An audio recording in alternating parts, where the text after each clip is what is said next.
So, Jared, Yes. why is Dunkirk so intense? Well, it's a war. It is very intense. Why? Because somehow Nolan turned waiting in line into a thriller.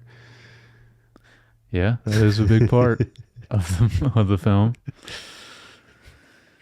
Yeah. Kind of impressive. It's still like that,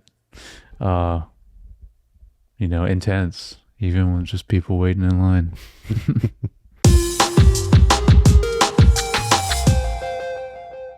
Hey, welcome back to Screen Time Film, a podcast where we discuss a director's filmography in chronological order. We are going through Christopher Nolan's films as we take our journey to the Odyssey. That's right. And, well, we're looking forward to that film. We're down to like 3 weeks now. Of course, by the time this comes out, it'll be less than that. But yeah, I'm very excited for it. Me too. Yeah. But Jared, the tide's turning now because the bodies are coming back. Right. Got to watch those bodies in the water. Yes. A lot of them. Some of those of you that are new, my name's Josh, and this is my co-host, Jared.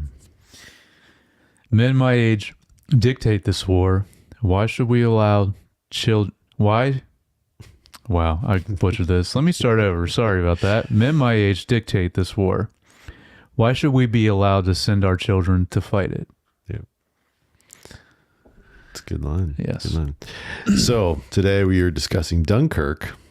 We will do the little bit of overview of the film, our overall thoughts, to get into spoilers, talk cinematography, score, trivia, themes, final thoughts.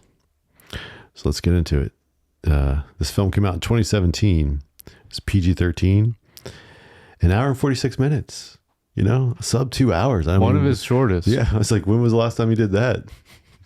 I don't know. I think this is one of his shortest, though, it seems. I would have to Memento. How long was that? I have to go back. I think that was still 2 hours. I have to go back and look. I think this is one of the shortest, obviously, besides Following's only an hour long. But yeah, Memento's an hour and 53 minutes. Okay. And Insomnia was an hour and 58. So they were both under, but still this is shorter. Yeah. So really, this is the shortest other than Following, which I think that's correct. Was, what, 60 minutes or something? Yeah, the hour. Yeah, it was a little over. All right. Synopsis. Allied soldiers from Belgium, the British Commonwealth and Empire, and France are surrounded by German army and evacuated during a fierce battle in World War II. So this, directed by Nolan, is also just written by Nolan by himself, which he hasn't. He's only done that with two other films, I think. It was obviously Following, not The Following. And then Inception. I think he wrote Inception. Yeah. Okay. I think there's the only ones. The rest of them he either had at least his brother on them, or in like the Batman movies he's got Goyer, David S. Goyer. Yes.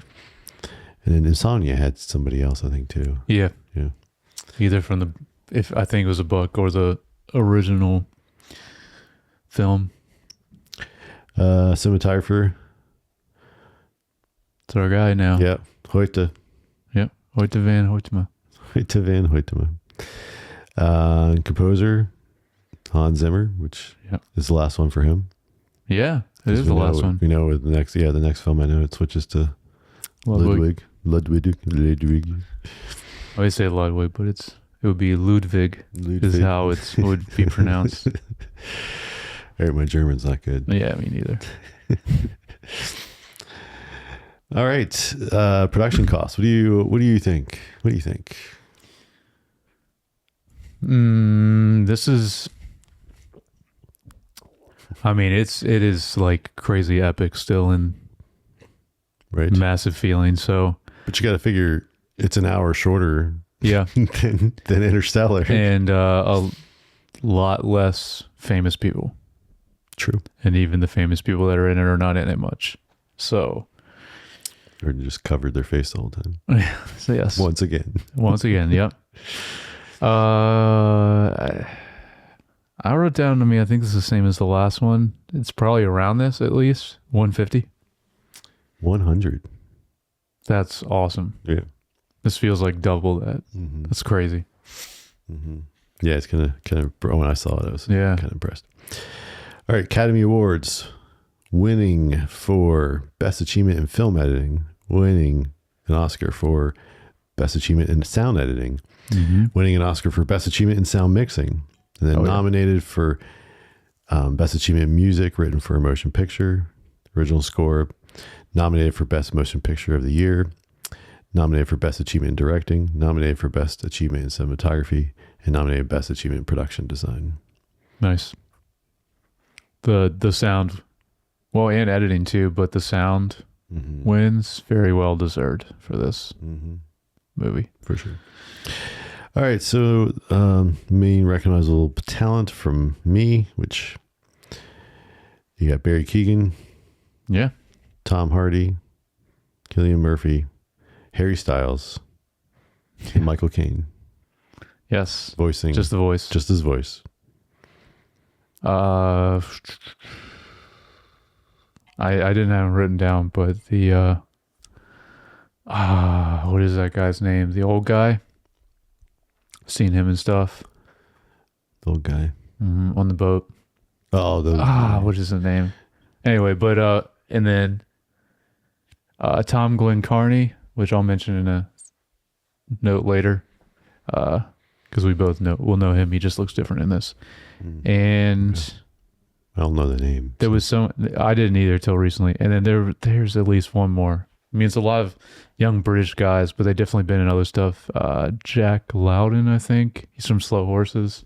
You know, they've been in, a lot of these guys also have been in probably Game of Thrones, because every British actor at some point has been either in Game of Thrones or House of the Dragon or one of those. Right. Yeah. But yeah, there's a few more. But you got the gist. Yeah. Well, I think that there's a note in trivia about this too. All right. But speaking of Tom Hardy, like I feel like he's gotten the shaft twice, or you basically can't see his face the whole time.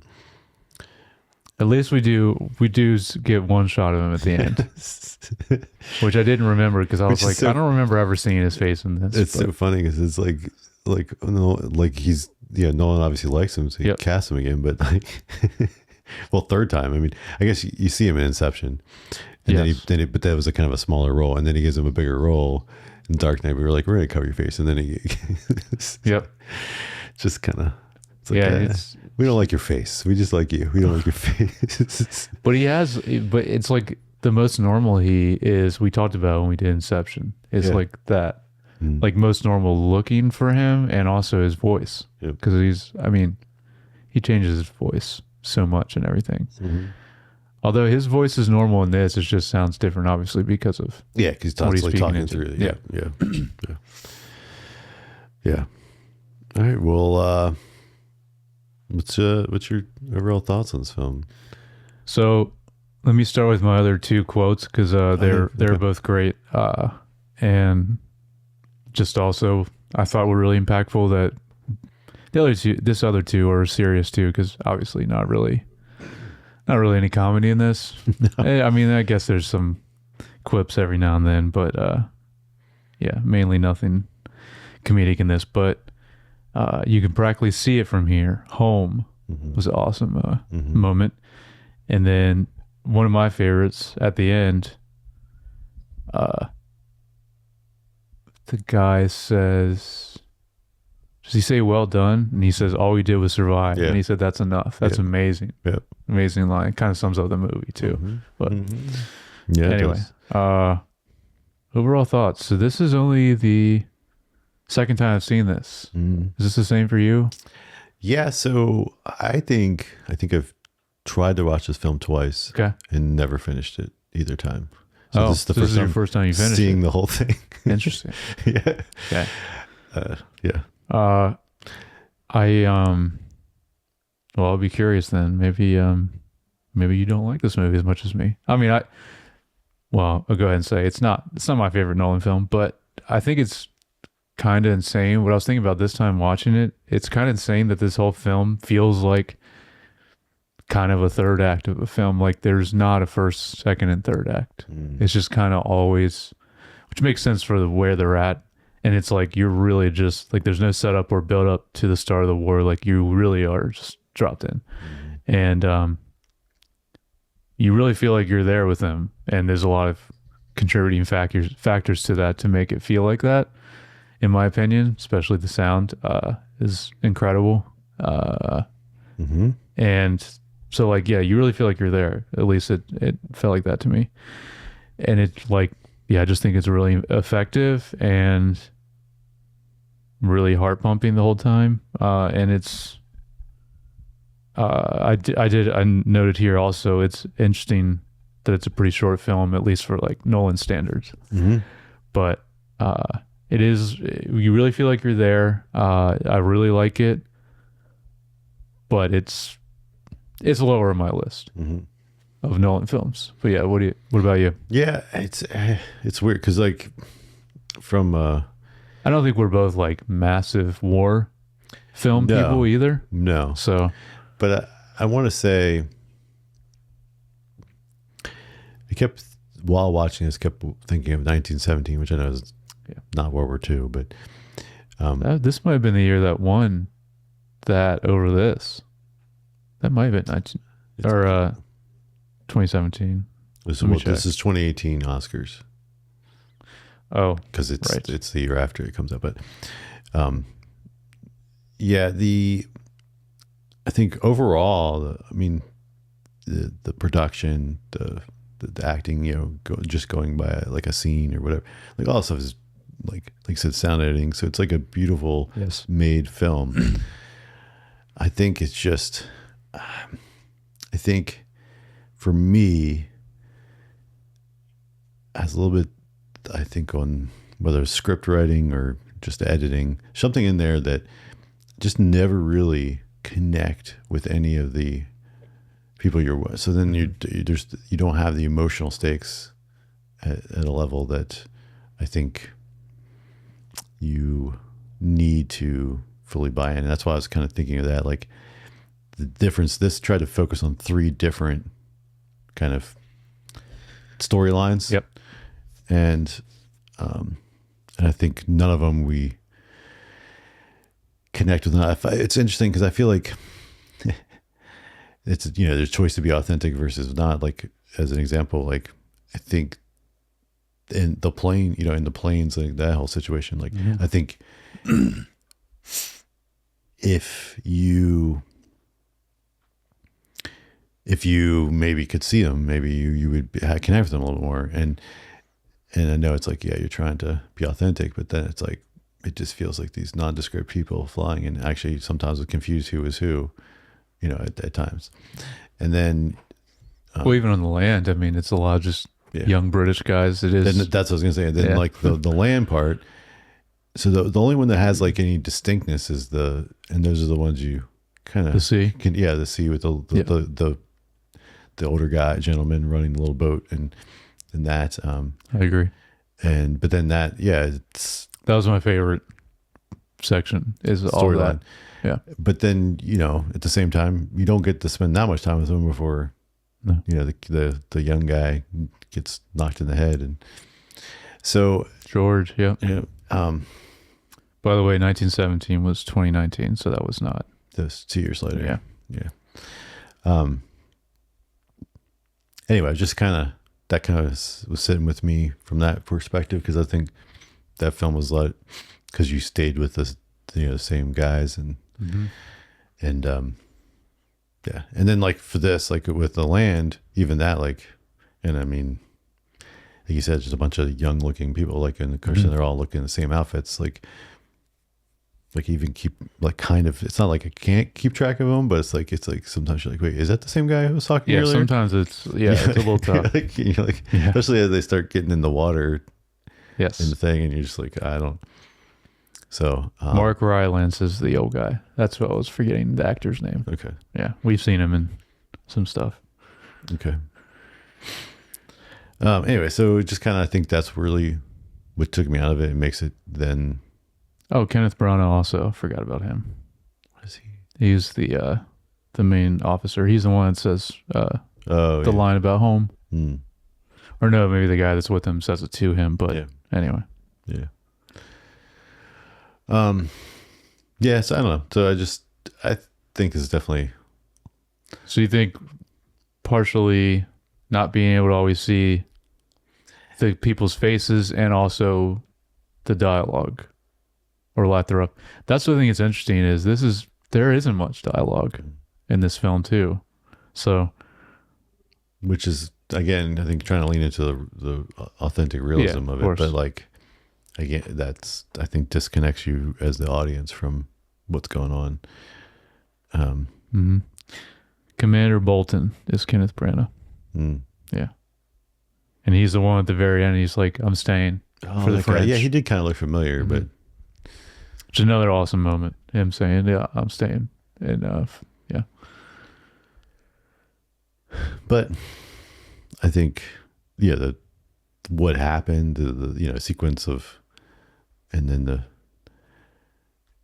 heroism of some of these people, and then I mean, again, some of it, like, spoilers for trivia, but like finding out like most of all the even the smaller details in this are based on like true stories of what happened, and so then that's pretty wild, like that is. So it's like that part kind of makes it.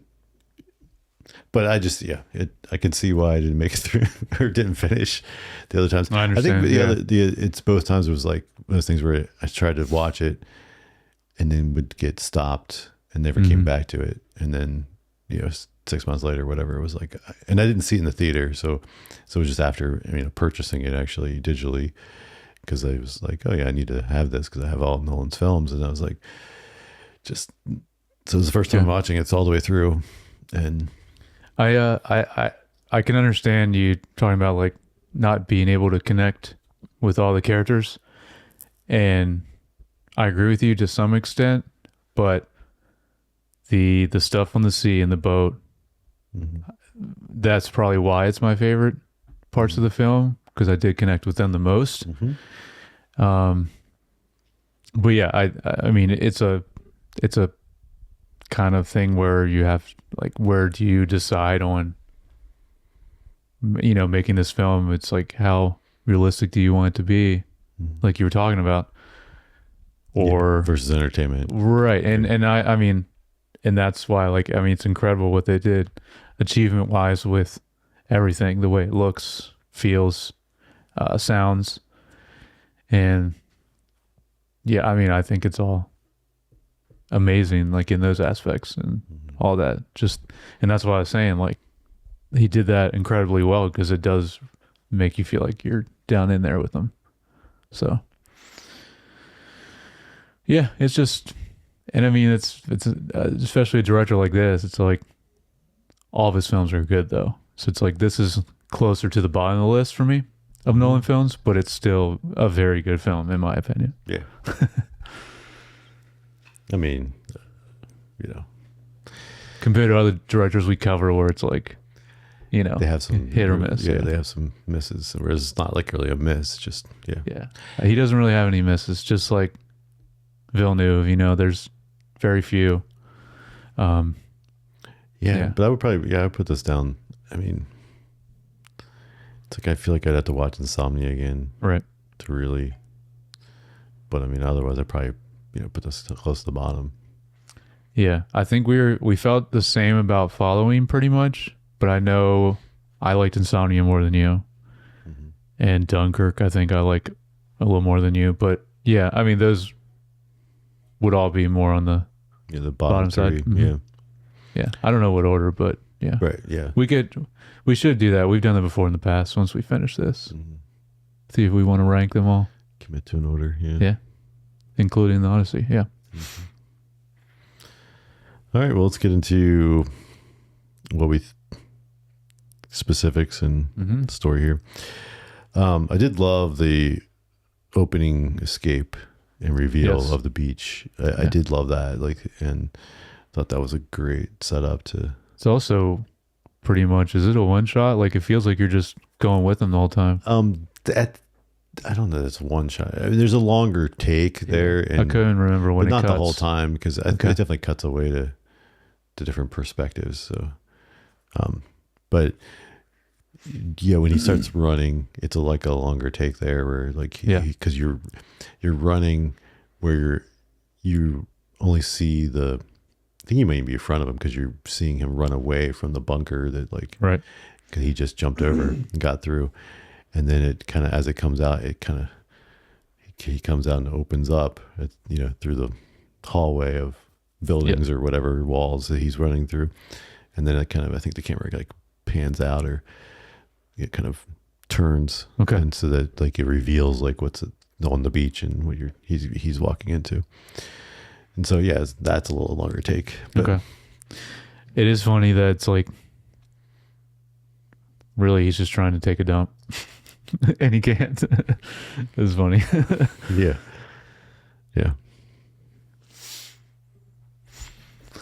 I wanted to mention this and ask you about it because this is maybe some people argued with other films as well, but this is the first time I remember when this movie came out and Tenet, these two in particular. These are the two films that I remember people complaining about not being able to hear the dialogue with Nolan's films in the theater specifically. And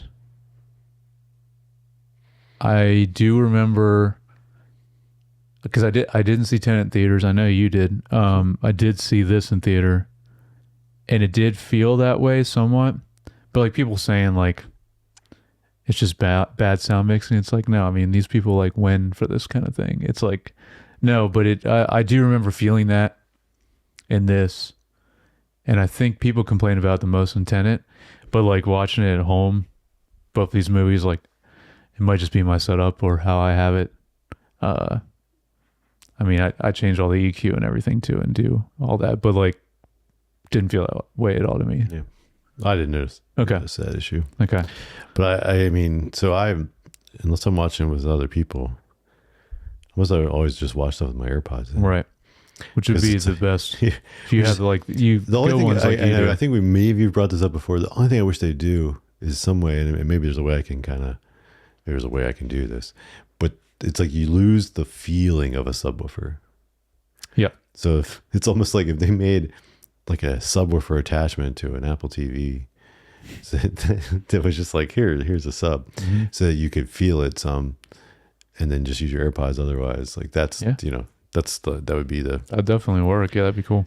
Like and then you have like everyone's just wearing AirPods for like the main surround and like voice and stuff, the full mix, and then you just need like the 0.1 of the 5.1. Yes, the 0.1, and have that sub that can like actually make you feel it. Yeah.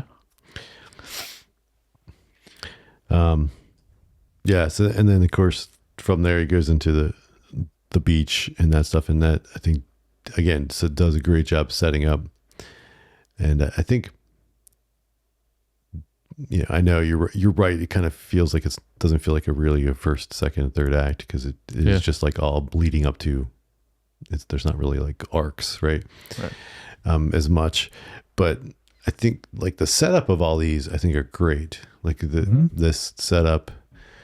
And then the setup in the air with the planes, and then the setup with the little boat and stuff like that. I think all the setup is great. And so this on the beach, like like I guess what I'm saying is like all three of those. The setup is you're buying in, right? You're like, okay, I understand I understand what's going on here.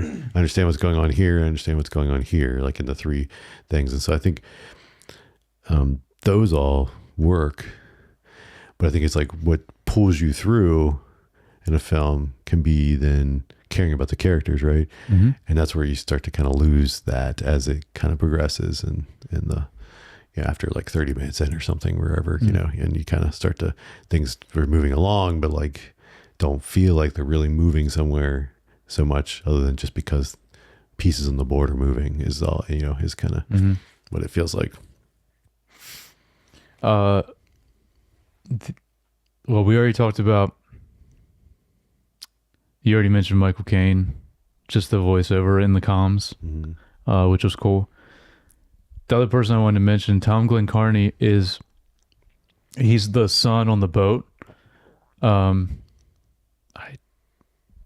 I have his name down here because George is Barry Keoghan. Peter, yeah, because Mr. Dawson's the dad.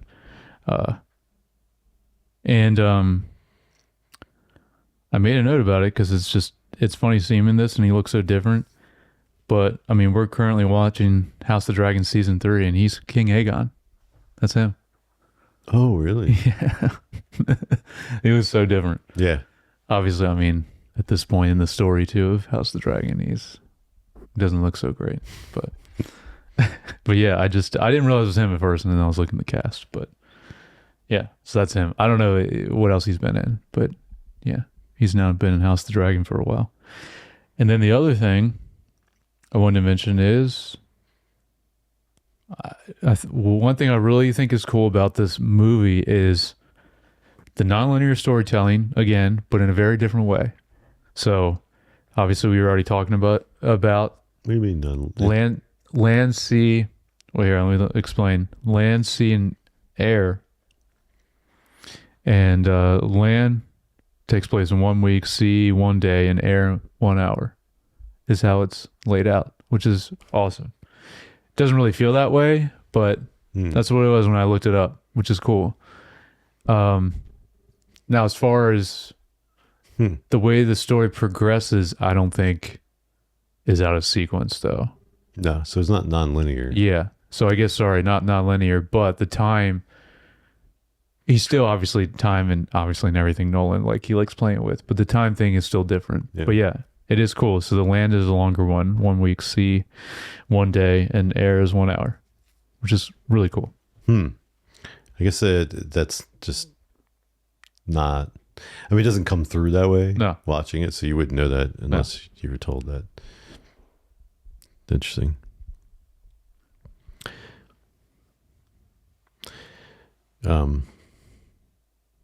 There's a little bit of I guess it's kind of humorous that where our one guy, lead guy on the land, and he, tries to get off, and it's like, even with the whole thing with the stretcher, they got the guy with the stretcher like, oh, this is my gold ticket to get on. Yeah.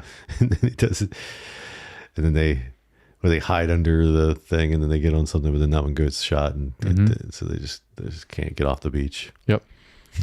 They tried multiple times. Well, speaking of like in a movie that's not really funny, but one thing I think is funny, not really intentional to be funny, but you see all this chaos happening on the land, sea, and then Tom Hardy in the air just seems completely chill the whole time. You notice that? Pretty much the entire time. Even at the end where you finally see his face, but he's being captured, he's still just, I don't know, it just made me laugh. Well, I feel like all the guys in the air were pretty, other than the one guy when he starts to get trapped in the water. He says a bit like they're kind of chill. Yeah, but I don't know. I feel like Tom Hardy's extra chill the entire time. I mean, he seems to be the best and most confident too in the air.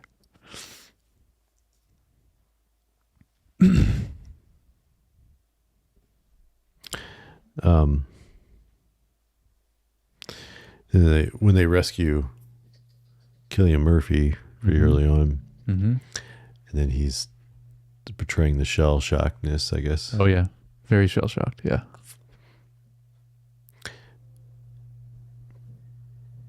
Yeah, I feel like, again, it's one of those things where, I mean, I don't know, just like it felt.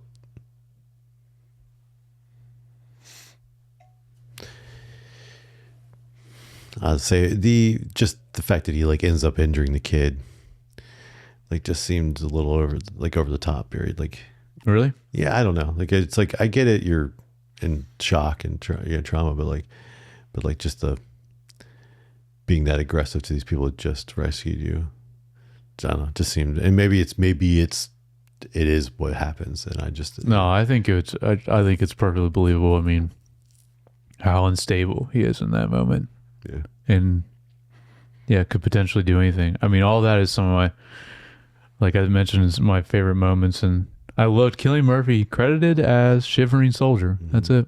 Yeah. But yeah, with Mr. Dawson, Peter, and George. Never gave him a name. Nope. But I do like it starts with, just him being shell shocked and like, just like very unpredictable. I mean, you don't know what he's going to do. And they try to just get him to go down in the boat. And, but then the conflict that transpires between him and Mr. Dawson, because they start disagreeing on, I think, where to go next. I think that's where it starts. And then, with Cillian Murphy, though, it's also like, not only is he shell-shocked, but like in that moment, then as a result of that, I mean, his judgment is severely clouded. So then he's like trying to tell Mr. Dawson, like, I think it's where to go next, or like who to help out. And Mr. Dawson doesn't agree. Mm-hmm. No, he keeps telling them that they need to go back. He's like, that's what it is. Okay. Yeah. I couldn't remember exactly what it was, but it's not, I don't, and that, see, that's like not like, that makes sense why he would say that, because you just like, what are you doing? Like, really, I just risked whatever to try to get out of there. And then you save me, and then you're going back towards the enemy. Okay. And like, so you agree they should have gone back? No, moment? I'm just saying, like, I understand that motivation makes sense. Yeah. I was just the the way the kid gets hurt and stuff just seemed a little like, it is convenient. Okay. It is effective though, and I mean it's very sad, and then also it's a good moment where he keeps asking, like, Peter, he's like, hey, is he gonna be fine? He's like, yeah. And even after you find out he's dead, he still like is like, yeah. And then his dad looks at me and like is like, gives him a nod, because it's like, yeah, you don't want to mess up this guy's head any more than it already is in this moment. So yeah, I thought all that was really great too. Just at some point they start lying to him. Yep. Just to make sure he doesn't overreact anymore.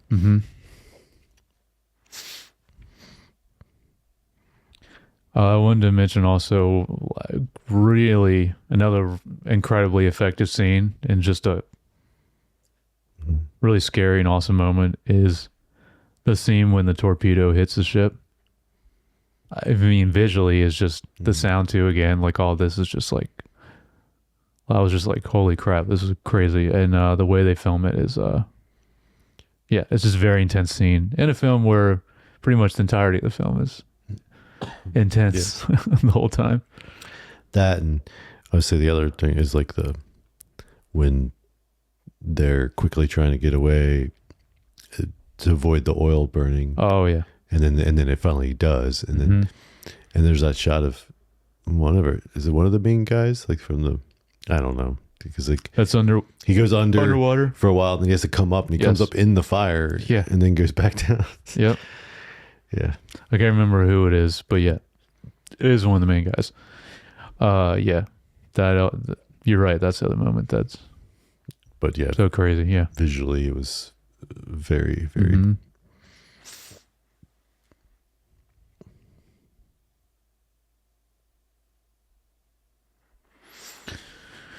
I have one more thing, but I don't know what else you wanted to touch on.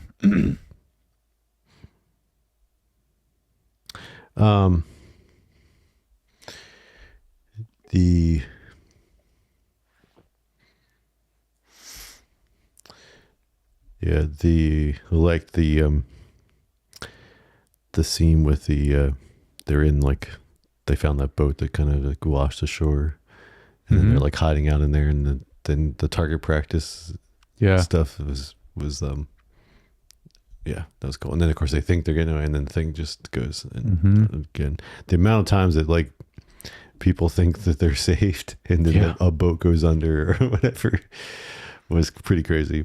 Yeah, it is. I think the other thing, before we kind of get to like ending stuff, the dogfighting stuff looked really good. Oh yeah, Like, I agree. just there was something about it that just felt. And then of course, again, while watching it, I don't look at the trivia stuff till after. So pulling that stuff and then seeing some of the things that they did to be able to pull that off. That's why it looks so good, because it's like basically they're really doing it. Okay. It's the short answer of it. But, awesome. And yeah, so because there's so many interesting perspectives. It wasn't like they just picked one, and they had a lot of different perspective views, camera angles, whatever, for that stuff, and it just really made the dogfighting fun to watch, and I guess the other thing it felt was the difficulty, and this is a little bit of, so anytime I've played a video game that's the similar type of thing, and like the challenge of always like trying to shoot something, right? Like the challenge of shooting something that's like weaving back and forth, and you're trying to compensate. And, and like if it's a well-made game, then it's challenging in the way that realistically it'd be challenging, which is what they portray in this so well. And I think that's where it really connected with me, is like, oh, I've lived this experience, maybe in a video game, but I've lived this experience of this challenge, like, and it like felt real.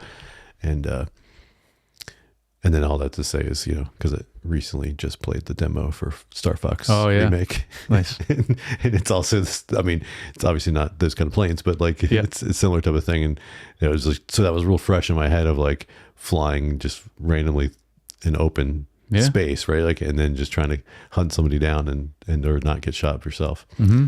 And so, it was nice. That's cool.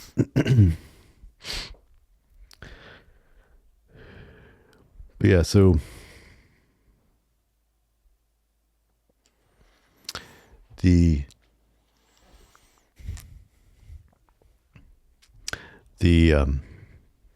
so then speaking of those guys, the final flight, and he's run out of fuel and he's just drifting, and he still takes a bomber out. Yeah, while he's crazy. Just drifting. Yeah.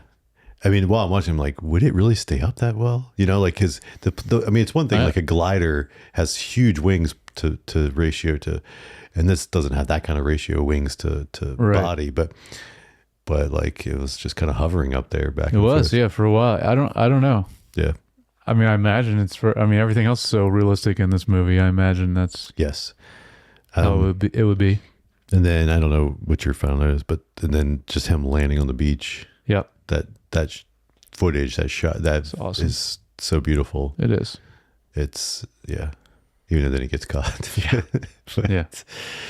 No, my thing is like the very, very final shot is what I wanted to mention. Yeah. Is I just think it's so cool when the score completely stops and drops out, and there's a quick shot of our main guy after he's finished reading the paper, and you get a very quick look on his face, and he looks very conflicted, and that's where the movie ends. That's the last shot of it. And it's just an awesome way to end the film, I thought. Yeah, super cool. And then also, I mean, I already mentioned the other one of my quotes. Like, I just love all the soldiers, what he says to him. And he's like, all we did was survive. And he's like, that's enough. Just thought that's an amazing moment of the film also. Yeah. Yeah, I think it was also a good choice, interesting choice to like show multiple like kind of wrap ups, shots and scenes. Like, cause you could have ended it where just like, they're unloading the people and, just kind of leave it. Didn't have to show the obit for the kid or for George. Yeah. The different thing. Yeah. Just like those little different things, but it was multiple things, but it's, I thought that was a great moment too. Yeah. Because they call him a hero in it. Yeah. So I was like, oh, that's nice. Yeah. War hero. Yeah. Yeah. Yeah. And it's, I think like you said earlier, and we get to that at the end, but the messaging, but I think it's like in there, right? It's like what makes a hero. And it's like, and it's not always the big, hey, you killed a bunch of enemies or whatever. It's, you were on the front lines. Yeah. It's not always. there's so many layers to what makes someone a hero, right? Mm-hmm. And I think that's something that's in this film that is a big theme. Yeah, for sure. I mean, yeah, because George at the beginning, reason why he gets on the boat, because he's like, I don't have anything. Basically, he's like, I don't have anything going on here, and he's like, I want to actually do something. And that's why he gets on the boat in the first place. So, yeah. So his whole arc is, even though it's sad, I mean, it's like all that's done really well. All right.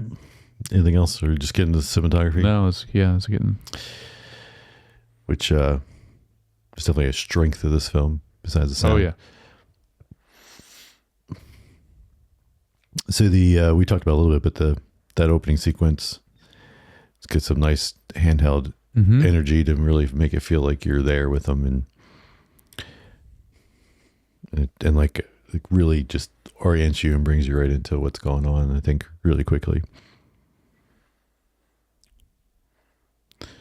I noticed actually, especially with that opening sequence, later also, but this is when I noticed it the most in the beginning sequence.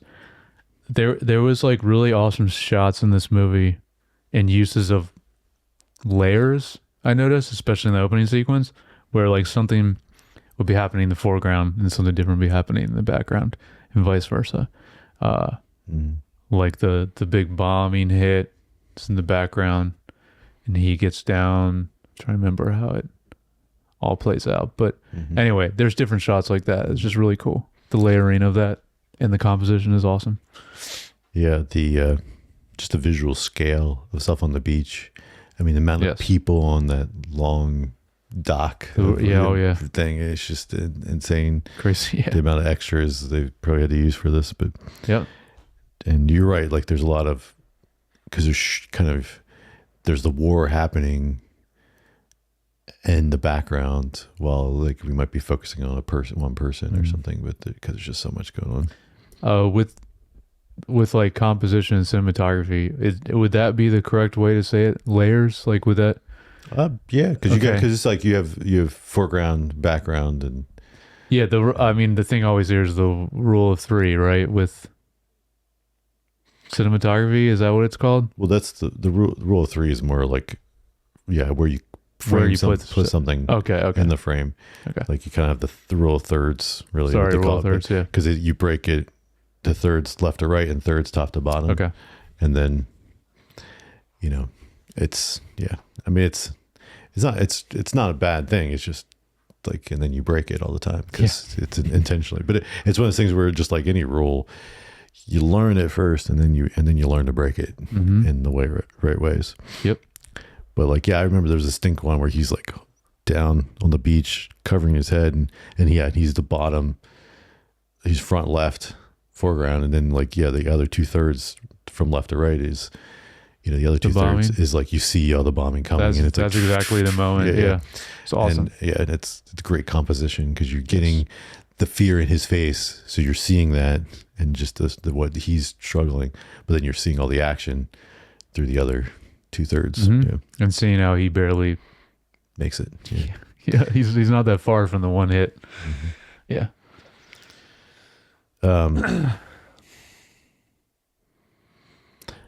I mean, just the amount of stuff on water. I mean, it's not. It makes it 10 times. I don't want to say 10 times, but like it's twice as hard probably to film things on water as it is on land. Yep. The amount of stuff on water on this. And it's not just like. I mean, I feel like, I kept thinking like other things. Like I don't know, like it's not a ship, it's a submarine, but like Hunt for Red October or something like that. Yeah. But most of it's inside. Yep.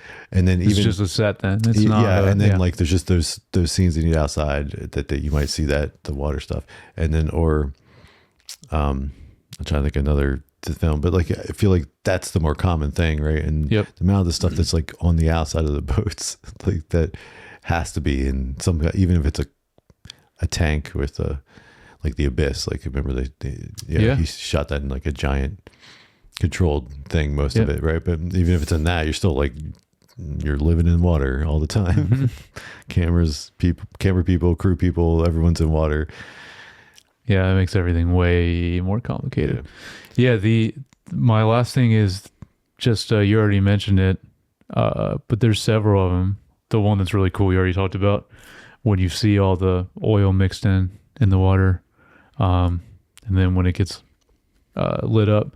But there's some other ones too, of just the huge overhead sky shots that just like, yeah, it just looks amazing the way they do it. But it's like it doesn't look like a drone shot. So it's like, I don't know how they did it, but it's not. Yeah, because I mean, at some level it might still be, because it might not be it's probably some giant drone, but like, yeah, you're didn't feel like flying. A drone shot they're flying a real camera up there, not just using like a little, which is what I think partially, because in the lensing isn't what you would probably see in a drone. Yeah, and but my guess is, I mean, unless they're just using a plane or helicopter, but yeah, it might be. No, I feel like the smoothness.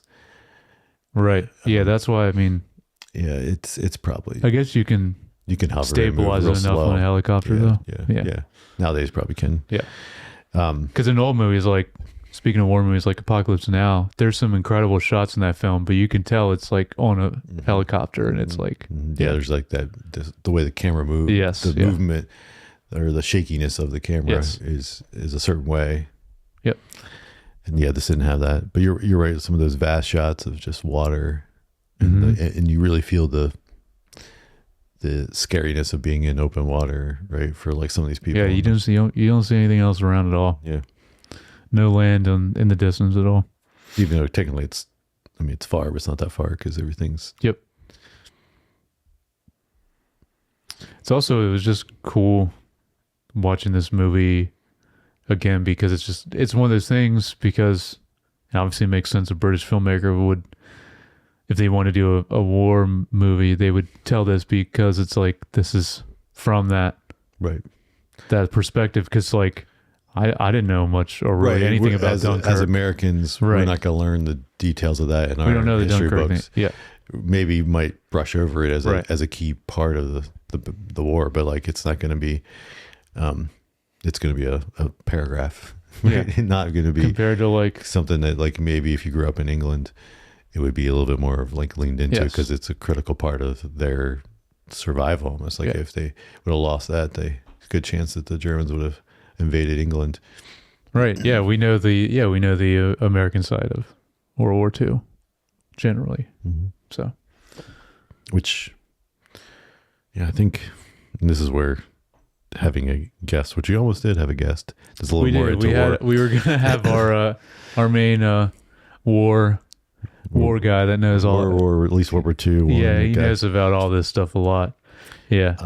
He was on for 1917 and Jarhead. Yeah, when we've done other war movies, but yeah, he would know. Yeah, I'm just thinking. Say world. Anything else you've got? No, not for cinematography. No, that was it. But yeah, beautiful film. Again, though, like, I noticed the aspect ratio shifts, so then it's like, it's not all done on IMAX, just like the last film. So is that only certain ones? Yeah, it's interesting, because like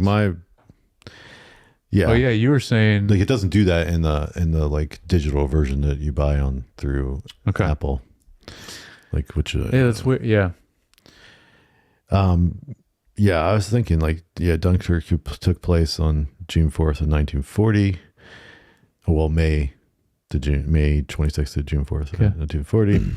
In the U.S., at the time, U.S. Was officially neutral at that time. And then they were selling weapons and supplies indirectly. And of course, we didn't join till Pearl Harbor, and which doesn't give me the date. I don't know off the top of my head, but yeah, I don't remember the date of Pearl Harbor then. Again, not a war guy. Yeah.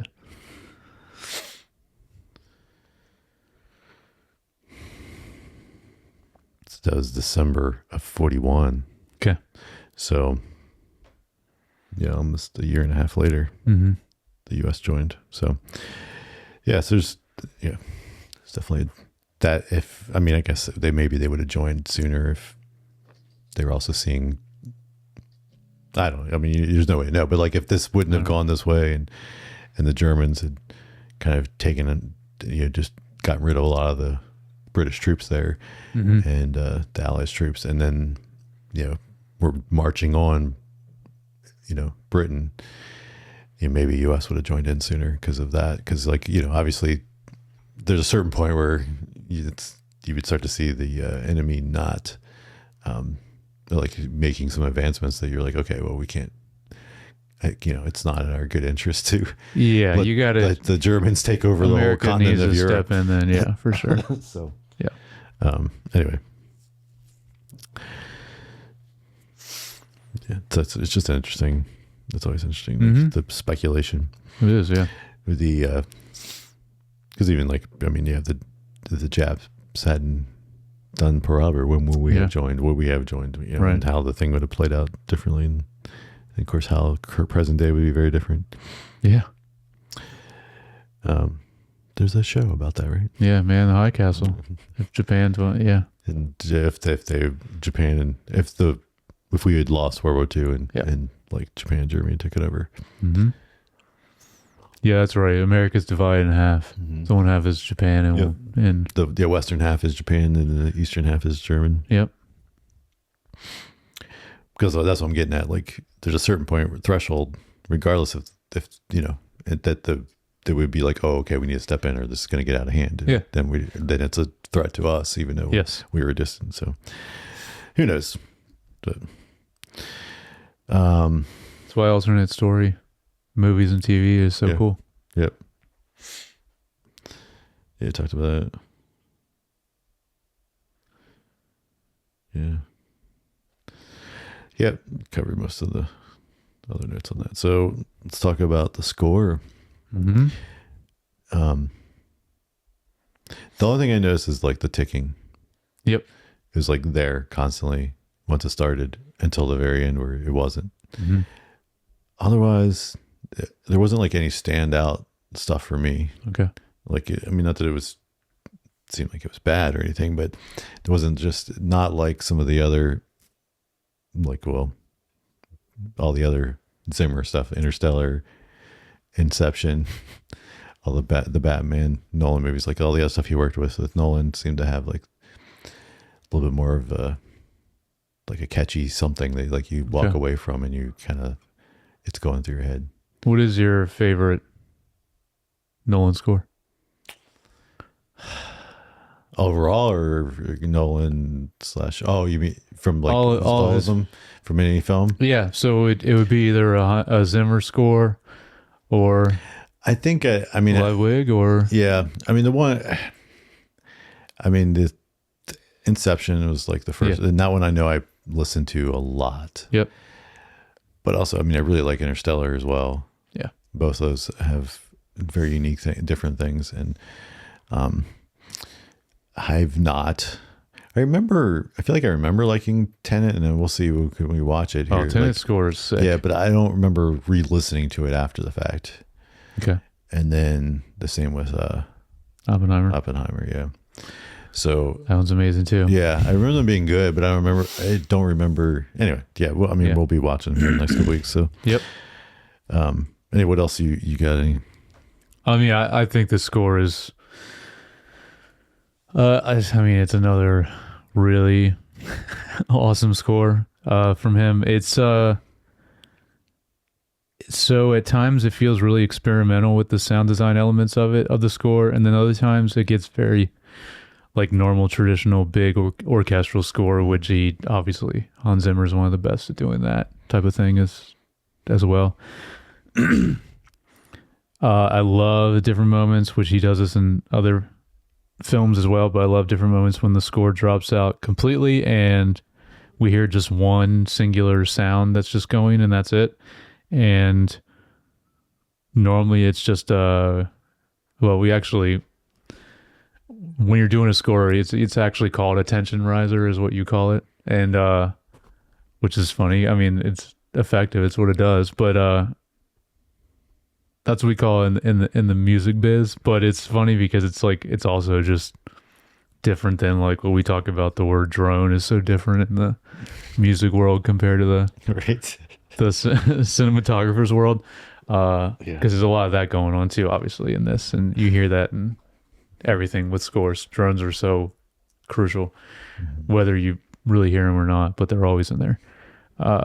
So it's really cool. It doesn't have as much of like a specific themes or motifs. It doesn't need to though. It is still an awesome score, I think. Cool. Yeah, I mean, didn't distract. But you're right, like the themes and motifs, I guess that's where like those are the things. I know that's where you would notice it. And then you're like, oh, I'm humming that later. Mm-hmm. Yep. I mean, John Williams is still the king of that. And with his whole career, pretty much. Mm-hmm. All right, so let's get into some trivia. So roughly 30 Dunkirk survivors who were in their mid-90s attended the premiere in England. When asked about the movie, they felt that it accurately captured the event, but that the soundtrack was louder than the actual bombardment, a comment that greatly amused Nolan. Right. I always think that something like that is just like crazy, where like, I don't know, those people going to that, like, you think they really want to actually see this movie and like relive something that they do, that they were in that was so well, but it's also dramatic, but it's also like telling that story to the world, right? Sharing this, like, hey, this thing I went through, that not many people maybe are aware of, at least outside of, like we were just talking about earlier, outside of England, maybe where it's taught more specifically, and maybe it is, maybe it's not. I don't know. We're just speculating, but you want it to be, hey, this, I want to share this, this is at least you want to see if it's accurate, and it's nice. Seems like it portrayed it well according to them. After firsthand accounts of Dunkirk evacuation, Nolan was surprised at how young and inexperienced the soldiers were, and this is what he decided to cast young and unknown actors for the beach setting. That's cool. Nolan, along with his wife, who's the main producer on all his stuff, Emma Thompson, and a friend, doesn't name the friend, made the crossing from England to Dunkirk on a boat, the way the civilians would have done during the original evacuation. Nolan said it took 19 hours because of sea conditions. Wow. So you just did that to want to experience it. The end credits state that 12 of the original little ships that participated in the Dunkirk evacuation appeared in the movie, reenacting their presence in the 1940s. Oh, cool. So that's wild. The scene where Tom Hardy's Spitfire lands on Dunkirk Beach was real, done on location with an actual Spitfire in flight. It was the first time a plane landed on that beach since 1940. After the scene was completed, however, the Spitfire became stuck in the sand, and there was subsequently, I can't speak. Subsequently, that's how I would say, a frantic rush to get the valuable Spitfire off the beach before the rising tide. Yeah, I'm sure. But it's so sick. They really landed one. It's awesome. This is crazy. The ticking sound that serves as a crucial theme in the score were recorded by Hans Zimmer from one of Nolan's own pocket watches. He then put the sounds into synthesizers and altered them in different ways for the soundtrack. Yeah, that's awesome. I love doing stuff like that. Yeah. The movie was shot actually on the beach of Dunkirk, where the evacuation took place. When scouting for the movie, Nolan found a button from an English soldier in the sand. Oh, wow. And that's like one of those moments where if you're making that film and you're scouting, it's just like it's like that serendipitous like thing of like, okay, it's the time to be doing this. Like, like it's just like, this is the right time to make this film. That's a clear sign. Yeah, for sure. Nolan focused on realism of every aspect. For many of the cockpit shots, he had two seated planes rigged so that the front canopy and cockpit looked like a real Spitfire, but with non-functioning flying controls and with the actual pilot flying the plane from rear, so that the actor could play the pilot as the plane actually flew.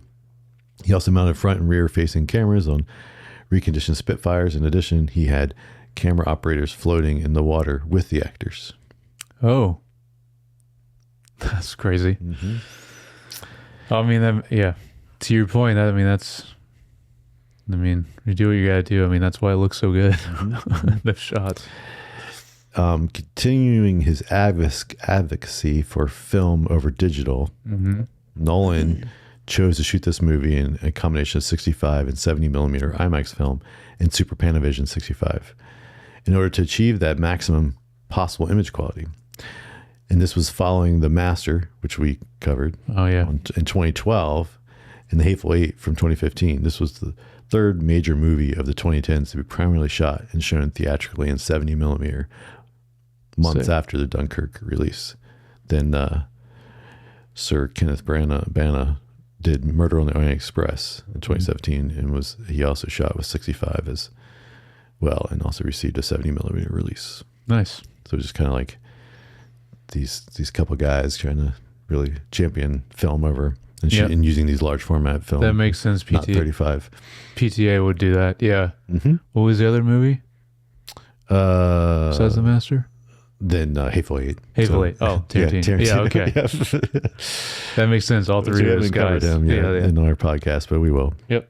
In the sequence where the Spitfire ditches into the channel, English Channel, an IMAX camera was strapped into the cockpit to film Collins trying to get out. However, during filming, the plane with the camera still inside sank quicker than predicted. It took so long to retrieve the plane that the IMAX camera housing filled with water, potentially ruining the expensive camera and the film inside. However, Hoyte used an old movie technique of keeping the film wet and shipped it back to LA, getting it processed before it dried out. This allowed for the take from that scene is actually in the movie. Wow. But they almost destroyed another IMAX camera. That's funny. But that's cool that he did. This guy obviously knows his stuff. Yeah. Hoyte, that's so cool that he did that. Like, I don't even know. Keep the film wet until developed. Don't let it dry. Yep. And develop it while it's wet. That's crazy. Yeah. And then last, the clock in the soundtrack doesn't stop ticking during the whole movie. Yeah. Until Alex and Tommy are sitting safely on the train. Yeah. Yeah, I remember noticing that too when it cut out. And it's like you don't always notice. You aren't noticing it's there all the time when you're watching it the whole way through. You notice when it's gone. But then when it's gone, you're like, oh yeah, it stopped. All right. Themes and messages. I feel like we kind of already touched on this because it kind of came up earlier, but like I kind of was talking about earlier, it's about what actually makes a hero, even just enduring and making it home alive is the true triumph of war, not the actual part of the war itself.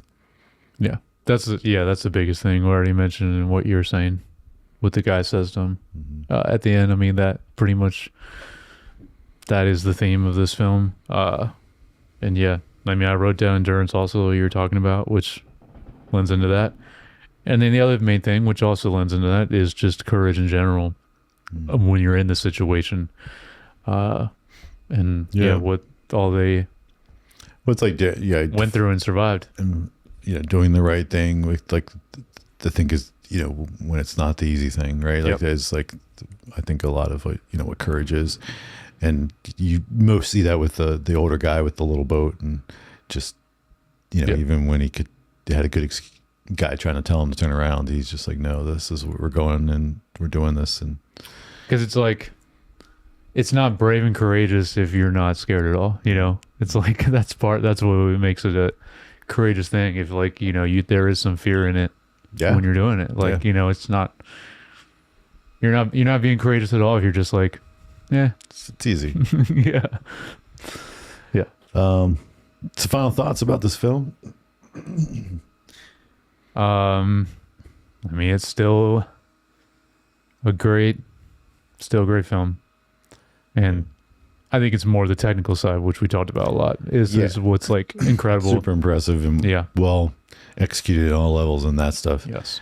You know, and I think it was probably, like we kind of touched on, I think it was intentional choices to kind of reduce the amount of dialogue and just emotional connection with like leaning into an individual and really letting those individuals come through and more just, you know, humanity as a whole is the focus, and which then, you know, for me, like kind of disconnected me some from the film. And I think I mean, but war is very cold and disconnected. Yeah, no, anyway, like you said, I think so I don't think it was a mistake from it's what I think it's what he intended, what he was leaning into, what he was trying to achieve. And so I think he achieved that well. Just makes it less appealing for me to watch. Yeah. Which, I mean, at some levels that should be, I mean, war shouldn't be fun and entertaining. Yeah. Right. So, but yeah, it's definitely worth watching for the technical achievements. Oh yeah. Like the visuals and sound and things are just, awesome. Just another one that would have been awesome to see in like proper IMAX. Yes. For those reasons. Yes. All right. Well, next is Tenet. Yes. And the word the same forward is backwards. Yeah. Which is the central theme of the film. Yes. It is cool. It's just called that. I don't know. I just like, I love that. Yeah. Well, it was great. Yeah. Great naming convention or coming up with a name for a movie. So, you know, we love to hear what you guys think. Yeah. Have thoughts to share with us. You can do that in multiple ways. You can email us at feedback@screentimepod.com or just leave a comment or DM and we'll read those on the next episode or two. And of course, if you'd like, we appreciate all you to like and subscribe and follow on Apple Podcasts, Spotify, and YouTube. You know, look for Screen Time Pod. And then also on Twitter and not Twitter. We're not on Twitter. No. We're on Instagram and TikTok and Facebook. So, you know, follow those and we post short clips and different things there. And if you'd like to follow one of us on Instagram, I'm at JYoungBar. And I'm at Jared Youngbar. All right. And we'll see you guys next week when we continue our journey to the Odyssey.